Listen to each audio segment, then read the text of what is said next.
teman-teman semua, ketemu lagi dengan saya Prima Sustiana yang akan sharing dengan topik hari ini yaitu Smart Money to be Prosperity, yaitu bagaimana caranya kita mengelola keuangan dengan baik dan benar, khususnya bagaimana mengelola income secara tepat.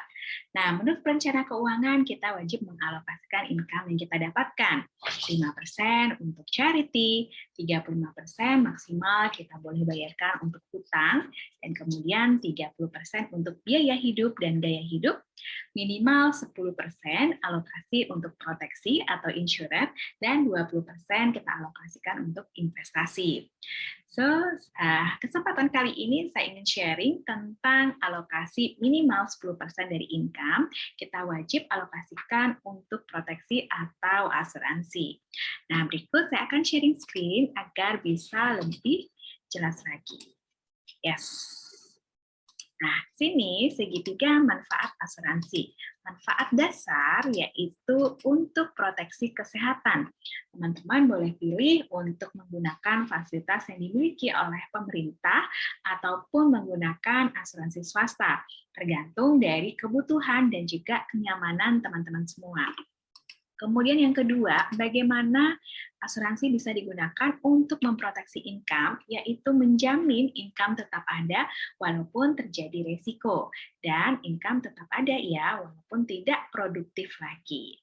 Dan kemudian terakhir, asuransi bisa digunakan untuk menambah aset atau asset creation.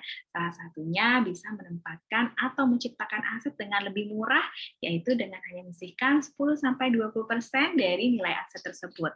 Dan juga manfaat-manfaat lainnya. So, kita mulai dulu dengan proteksi kesehatan. Nah, menurut data, tahukah teman-teman semua bahwa inflasi biaya kesehatan di Indonesia per tahunnya 31,8%, dan juga data biaya pengobatan untuk operasi bypass jantung, pengobatan stroke, kanker, cuci darah, ya, dengan acuan studi WHO dalam 10 tahun ke depan, biaya-biaya pengobatan di atas bisa naik hingga 4 kali lipat loh, lumayan juga ya. Nah, disinilah penting sekali untuk kita semua mempunyai proteksi kesehatan yang komprehensif dan lengkap untuk kenyamanan dan juga ketenangan kita semua. Nah, yang kedua, bagaimana asuransi digunakan untuk memproteksi income, yaitu untuk menjamin income tetap ada ya, walaupun tidak produktif lagi. Nah, kita bisa lihat berbagai fakta, berbagai sumber penyakit itu semua berawal dari makanan yang kita konsumsi. Nah, kita tahu sendiri, makanan sekarang yang kita konsumsi banyak sekali mengandung pengawet, dan juga makanan yang kita konsumsi banyak yang instan-instan ya. Nah, kita juga cek juga pola hidup sehari-hari apakah sudah tepat.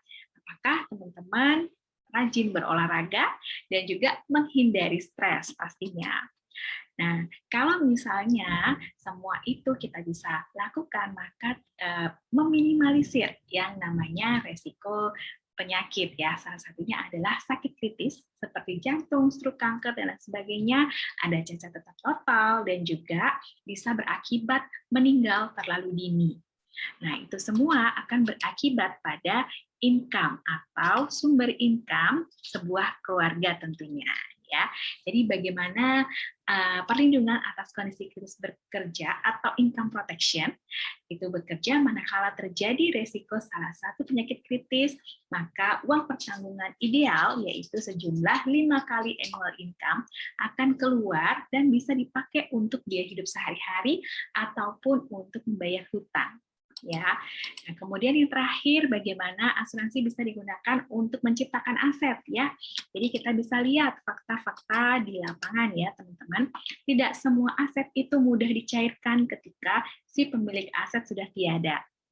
Salah satunya adalah ketika ada yang namanya sebuah tabungan di bank ya, dan di situ ada fakta sulitnya mengurus pengambilan dana almarhum. Kemudian ada juga nih ketika seorang pencari nafkah membuat atau punya yang namanya warisan dalam bentuk properti dan aset, banyak sekali kejadian yang namanya sengketa waris ya.